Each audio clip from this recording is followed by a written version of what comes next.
and welcome to this session of the Teacher Institute for Evolutionary Science. Today we're going to go over a student-guided unit for you all to use if you happen to be online, or some of your kids may have chosen to stay online, and that's why. My name is Bertha Vasquez. Sorry, I should tell you that. And I teach in Miami-Dade County, Florida, but I'm also the director of this program, the Teacher Institute for Evolutionary Science. I'll tell you a little bit about the program and show you the website, but we're basically just teachers helping teachers. That's how I like to define TIES. That's our short for the Teacher Institute for Evolutionary Science. So the poll is going on, and I'm also seeing people writing in the chat. I see some people are doing 5 classes simultaneously, so I guess that means you're teaching in class to kids in front of you, and at the same time there's kids at home watching the lesson. Wow.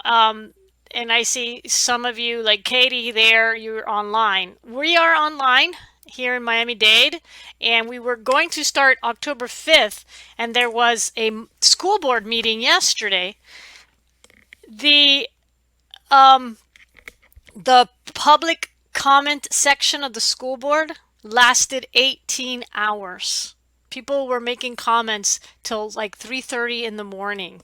So I think a lot of parents and teachers and even students have a lot to say about going back to school. I think they kicked it to October 14th. Here in Miami-Dade. We're going to see what's happening. But in any case, we all need help finding resources online. And so that is what I'm here to help you with today. I'm going to go ahead and share my screen. There we are. And I'm going to show you the home page. Before I jump over there, just say yes, I can see your screen to make sure that it's working for me. If I could just have, thank you. Okay, so this is the homepage of the Teacher Institute for Evolutionary Science. It's very easy to get to it. It's tieseducation.org. tieseducation.org. And as I just said there, it's teachers helping teachers. Everything we offer is free, so we're not asking you for any donations or anything here tonight. So what I'm going to cover are well, we're doing middle school today, but I'm going to cover the self or student guided unit and everything that comes along with it. Before we do that, really quick, I want to show you that we have been doing these workshops for 5 years. We started with just one presenter, that's me in Miami-Dade, and we're now over 80 presenters, all of them science teachers. And we have now done, even as you can see there, Alaska and Hawaii. We went completely online about last March, I guess. Every face-to-face workshop got canceled, as you can imagine, this year. So we have a few virtual ones coming up. But this is what I really want to show you. I think this is a really good thing that you can share with your students. We have free webinars, and those webinars are presented by scientists and science authors. So the two that are coming up, and these are free as well, and your students are welcome. We have the authors of Survival of the Friendliest. Dr. Brian Hare works at Duke University. He has a dog lab. And as you can see, if you saw behind me earlier, I have 2 dogs, so I love his books. He has a book on dogs. But Survival of the Friendliest is talking about how it is our cooperation as humans that got us as far as we have gotten. And one of the attendees of Survival of the Friendliest is going to receive a free copy of Brian Hare and Vanessa Wood's book. And then I thought it'd be really neat for kids to meet an actual scientist. So Dr. Alex Wilson at the University of Miami is going to join us on October 15th, 8 p.m. That's because we want the California and Oregon and Washington folks to join us as well, 8 p.m. Eastern time. And she's going to take questions from students. She's going to share the resources that she has created for teachers and their classrooms, but she just wants kids to ask her questions. What do you do every day? Do you get bored? Who do you work with? Do you work alone? Do you work in groups? Etc., etc. What does your lab look like? I want kids to be able to talk to a scientist, and I'm going to keep looking for more scientists that are willing to share their time with students. And now I'm going to come back up here where it says see all resources. And this is where the gold is, okay? We're going to talk about this student guided unit for middle school, but I want you to know that if you go to the website and you go under resources, I've organized everything by category. You have a whole ready to go middle school evolution unit when you're back in class, including bell ringers, exams, etc. Now, if you click on the exam's not there. You have to email me because those darn kids found it, so I had to take it down. You will find hands-on investigations on natural selection, online games, videos, and then everything else is kind of broken down by the standards that we typically have in different states, like evidence for evolution, geologic time scale. I know I'm making you dizzy by scrolling so quickly, but I did want to show you all of the different lessons that we have. We even have an elementary school lesson developed by elementary school teachers. Okay, close your eyes for a second because I'm going to scroll back to the top really fast. You're wrong. Okay. Now I'm going to show you this one. If you click here, you can download this resource. The resource is a PDF. I'm going to go ahead and put in the chat my email, because if you prefer a Word document or PowerPoint that you can, Center for Inquiry, maybe make sure I spell that right. Yeah.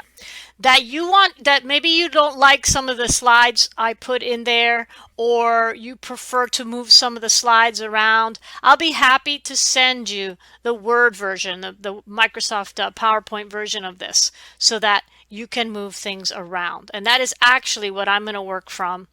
I'm going to work from here.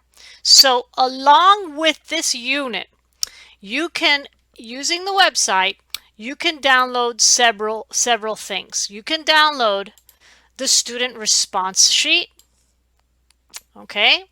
And you can also download the rubric. Let me show you the rubric. Those are your student response sheets.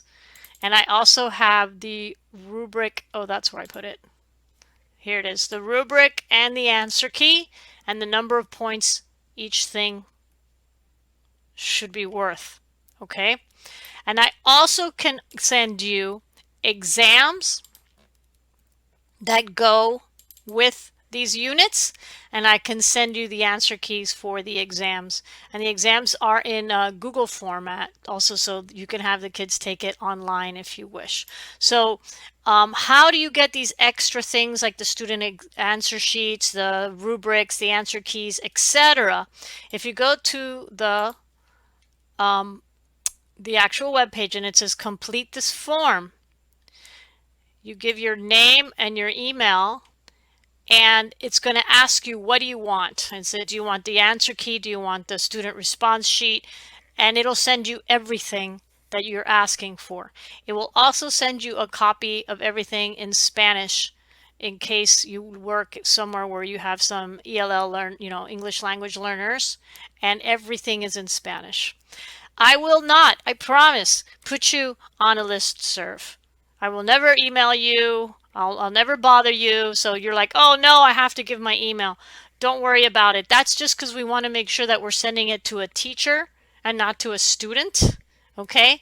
But you will not be receiving, daily emails from us or anything like that. Okay, so what is this unit that I keep talking about here? Let me go ahead and show it to you. So we have the grades 6 through 8, and on Thursday we're going to cover grades 9 through 12. Alrighty, let me check make sure I'm not getting, that you can all see me. Okay, so this is going to be a self or student guided lesson, and the kids, all the questions that the children or the students need to answer are going to be in red. Now what I have done is I have combed the internet for the best resources that I think there exist for evolution, and then put them all in one place for you. Put them all in this student guided lesson for you. So for example, the first thing you're going to do is watch this video, fact versus theory versus hypothesis versus law, and they're going to answer questions about this. Now, if you've been teaching even just a little while, you realize that the word theory is kind of a problem because people say, I just have a theory, or it's just a theory. When kids say that in class, I always say, do you want your doctor to wash his or her hands before operating on you? And they always say, well, yeah, of course. And I say, well, that's just a theory, right? You could talk about the sun being the center of the solar system as just a theory. There's the theory of gravitational attraction. That's just a theory. But of course, we must stress that it is okay to use the word theory the way it's used in common language as well. Like I have a theory that the Dolphins are going to win the Super Bowl this year.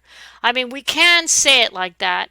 And I often hear scientists using it lightly like that. So it's just important for the kids to understand what scientific theory means. Now, because of our time factor, our limit today, I am not going to go and show you each of these videos and each of these games in the unit. I think you can perfectly do that on your own. So I'm just going to introduce the unit to you. I'm going to show you, I already showed you where you can get everything, and then just take your questions and close out the session. Because I know a lot of you have been sitting in front of the computer all day today.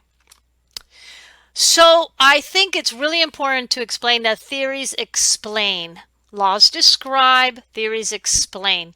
And evolution explains two things: the vast diversity of life on Earth and the common ancestry of life on Earth.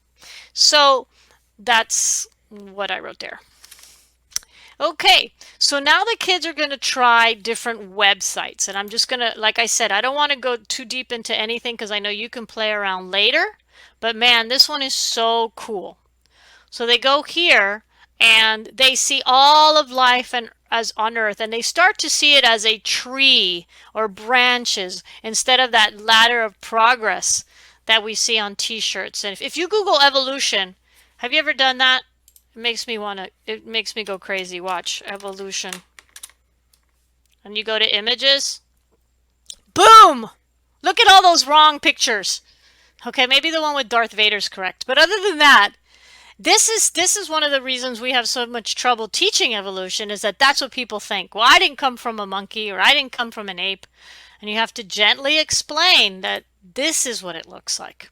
So they're going to play around in here. They could pick, for example, human and lizard, and what the interaction does is it shows them the last time we shared a common ancestor with the organism that they pick. Okay?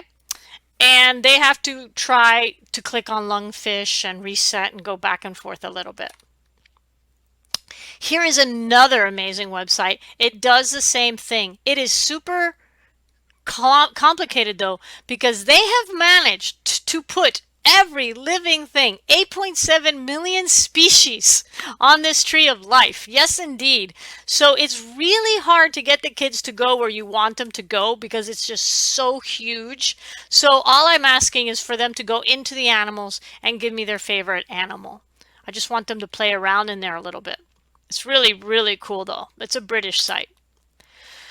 So then we're going to look at two things now. We're going to look at the many types of evidence for evolution and the mechanism, or how living things change over time. So we're going to look first at the types of evidence, like I said. And the first thing they're going to do is watch a video on fossils and answer questions coming from the video. So as you can see, they don't need you. They can do this on their own. You can assign it. Or you could guide them through it. You could put them in breakout rooms and they can work in groups. It depends on how you'd like to try that out. And then, so as you see here now, what we're going to do is go through the different evidence for evolution. This one here, they don't have to go to a video or anything. They just have to look at that picture and answer the questions like comparing the forelimbs of the bat and the whale, etc. Now, in this one, they have to put the embryos in order.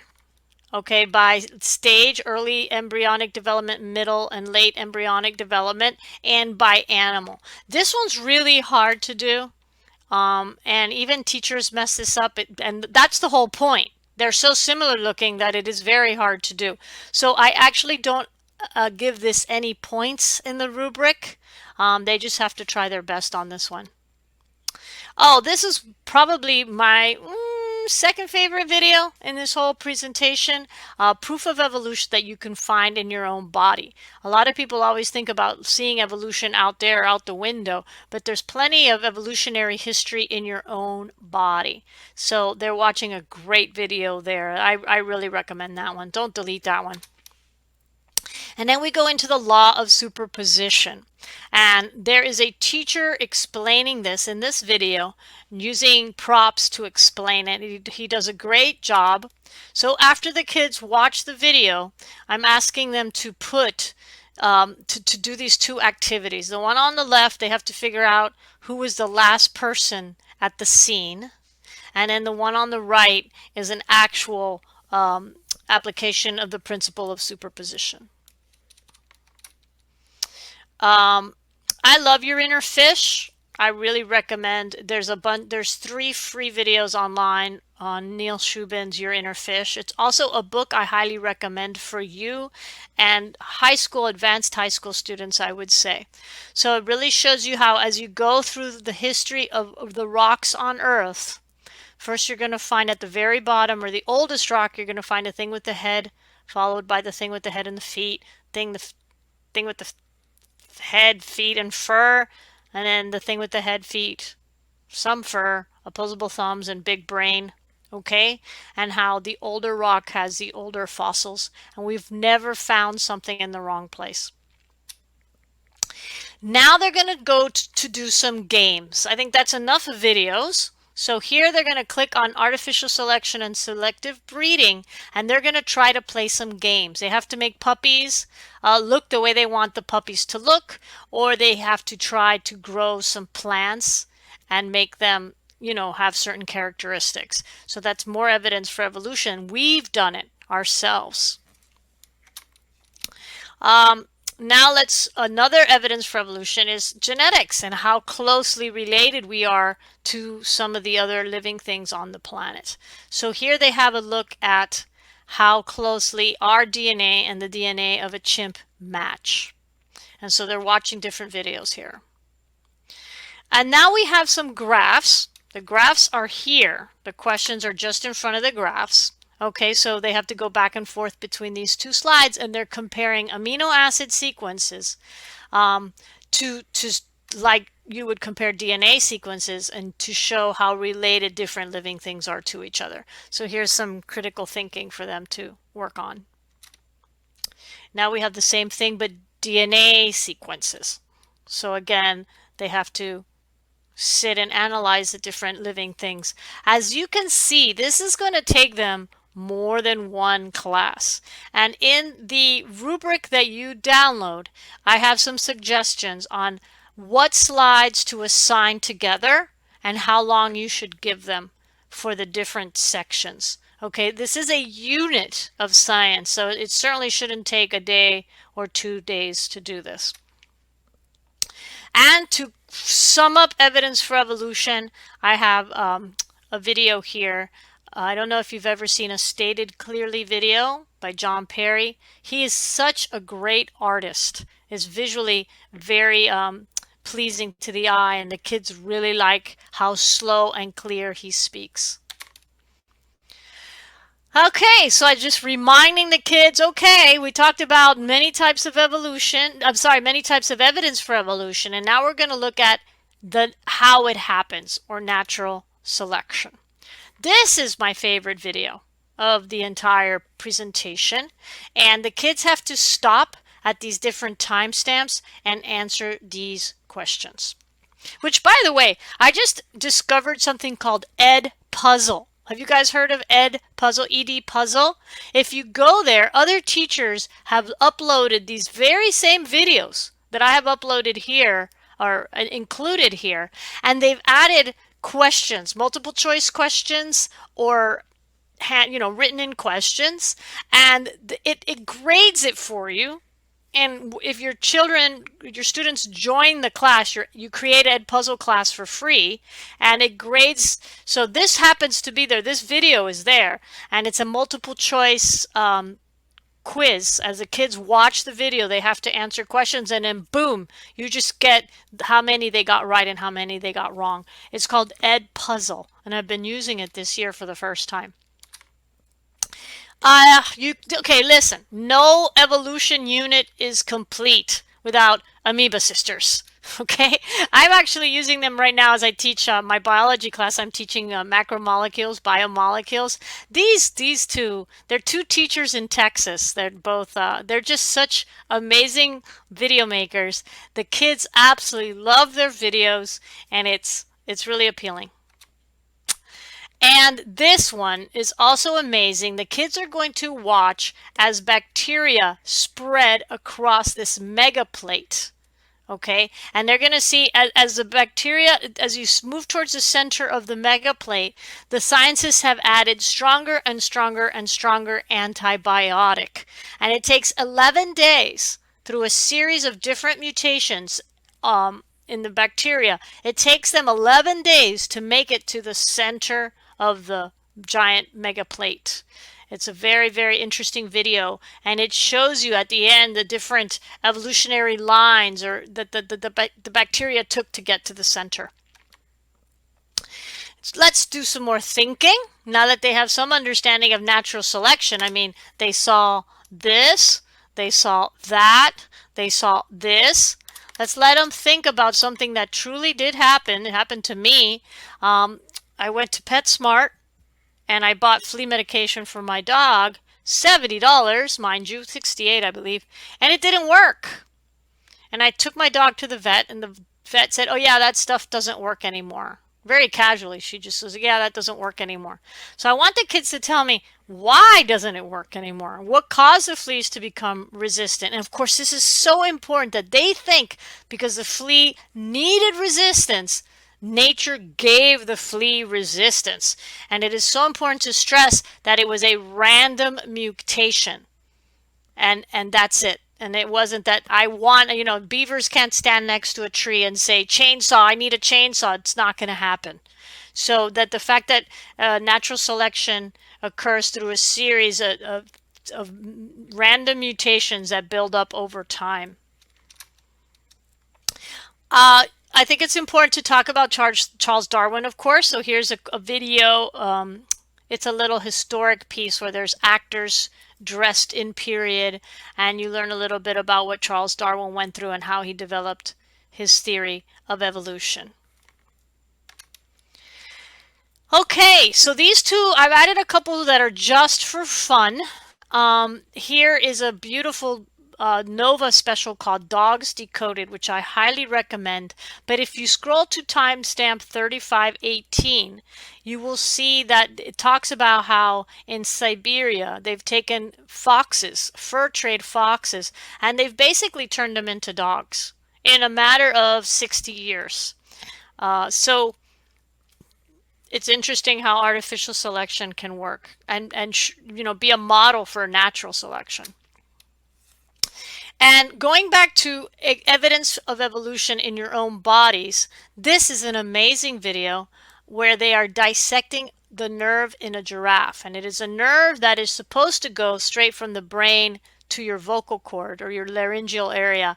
But instead, on one side of your body, it's going to go from your brain down around the major artery of the heart and then back up to the larynx. Okay, now in a human that's kind of weird, but in a giraffe it's crazy, and of course in an Apatosaurus it's really crazy. So it just shows you how sometimes nature is imperfect and some things are just an accident of nature, like this.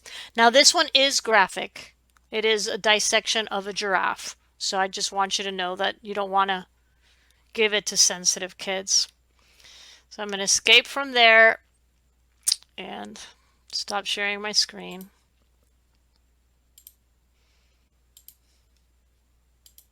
Okay. Um, so it's I was thinking all day, like, do I show them every video? Do I play the online games with them? Or do I just give them a brief overview of what they can download and then let them explore? And I decided that because we're all, we're teaching and these are long days we're talking about, I thought maybe you just wanted to know where to get the excuse me, where to get the unit, and then you can explore it on your own. And I hope that's okay that I didn't stop and show every video and stuff like that. But you know where to get it now. And again, if you want the Word version of this, I'll be more than happy to send it to you. And I really hope that I see you guys in our scientist presentations. And those do indeed last 1 hour because we let the scientists take questions after they present what they do for a living. Do I have any questions?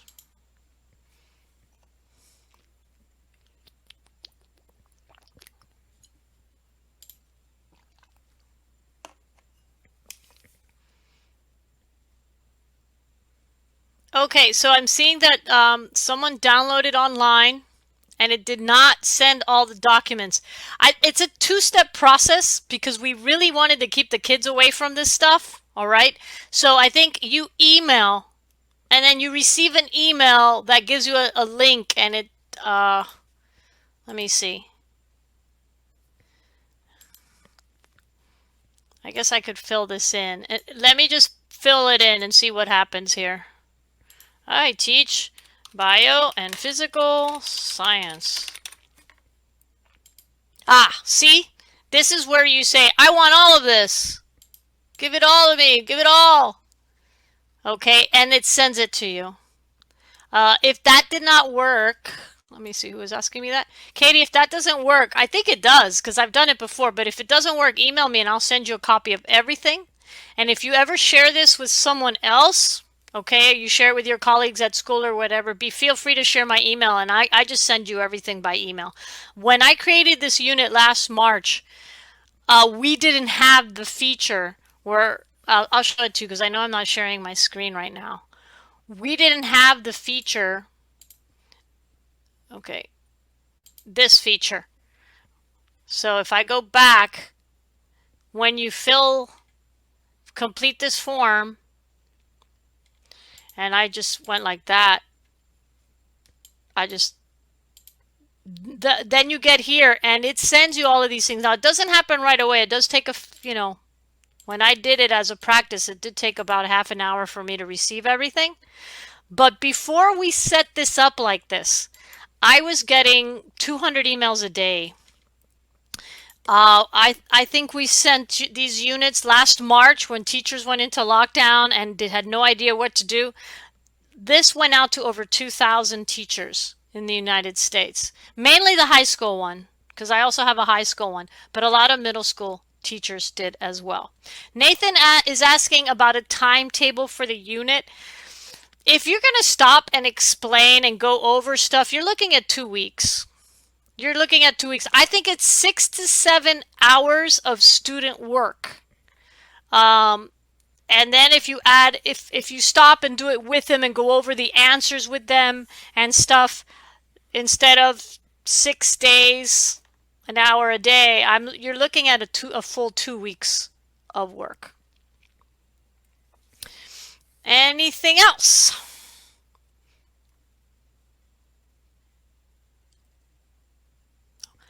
Okay, I do want you guys to let your high school friends know that I'm doing this exact same thing again for high school. The high school one looks exactly the same, except we've added human evolution and we've added types of selection, types of natural selection, and we added gene flow and random genetic drift. And I do want to emphasize that the standards being hit in this unit meet or possibly exceed the standards in your state. If you are in an NGSS state, for example, or California, Florida, New York, Pennsylvania, this is meeting your standards. But in many cases, this is actually exceeding what you're supposed to teach. For example, evidence for evolution, a lot of states just have fossils. And that's just not right. There's so much evidence for evolution. So, hey, I don't think it's a bad thing to exceed the standards of your state. Plus, I think having taught biology now for so long, this is the kids' favorite time of the year in my class. And I find that it's not difficult for them to understand. Like biochemistry, even Punnett squares and different types, patterns of inheritance is harder for them to understand, let alone, replication and transcription and translation. This is something that it's kind of intuitive. It makes sense once you understand it. And that little video with the little rocks, the little pink rocks that I said was my favorite video, where they have to stop and answer questions in different timestamps. Boy, oh boy, does that make it clear for them. That's a really, really, if you're going to show one thing in this entire unit, show that video. And that's it, folks. I'm going to close this out if you're ready. Unless you have any questions. How do you like, this is my new shirt. This is what I'm going to aspire to do every day. And I tell my kids to do the same. I'm going to aspire to be less wrong. And I wish you all the very best this year. Oh yeah, my doggy, you like him? That's her. I got two. I don't know where the other guy is. She's the best. She's a rescue dog, and she is the best. And the scientists presenting on October 8th, they have this thing where they do this thing with dogs where they point to the little hidden food, and the dog can follow human gestures and go to the food. And I tried it with her, and she got it like right away, which I didn't think she was going to do. So that's kind of cool. That's Dr. Brian Hare. Anyway, I wish you guys safety and health. It's been a rough ride here in Miami. Okay, I've had a lot of friends sick, and I've even had friends die from coronavirus. So please, please, please be safe. If you're going back to your classrooms, do everything you can to keep yourselves and your families safe. Take care, everyone.